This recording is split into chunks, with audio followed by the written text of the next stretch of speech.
Alam nyo guys, sa bagong YouTuber, or papasok ka sa, sabihin natin, papasok ka sa mundo ng social media, yung alam mo yun, content creator, gagawa ka ng video, gagawa ka ng something, di ba nakaka-stress, mag-isip ka, ano kaya i-content ko ngayon, ano kaya i-content ko bukas, ano kaya gagawin ko para dadami yung followers, di ba?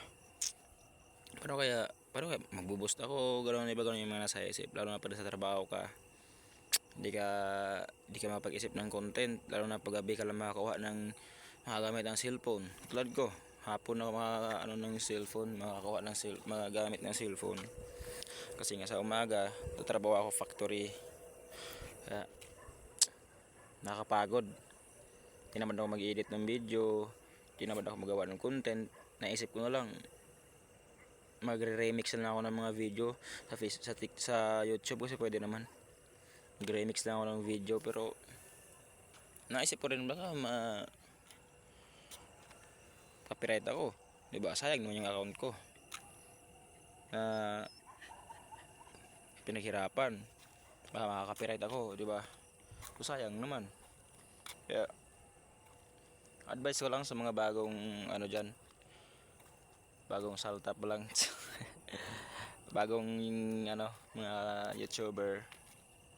Tulad ko, mga bago pa lang na below 10k subscriber. Advice ko lang, tuloy lang tayo, syempre. Ano ba yan, para naman di tayo lalaki, no?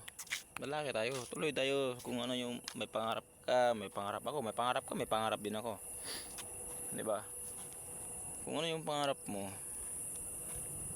tutuparin mo, di ba? Pangarap mo yun syempre. Alam mo naman, pangarap ng iba, tutuparin mo. Pangarap mo yun, so kailangan mong tuparin. So kasi nag-start tayo gumawa ng content kasi nagbabaka sakali na sasahuran din. Ito pa paano, buwan-buwan mahihintayin ka, di ba? So walang susuko, syempre walang susuko dyan, walang susuko ka, ikaw yung talo. So parang niloloko mo din yung sarili mo, di ba?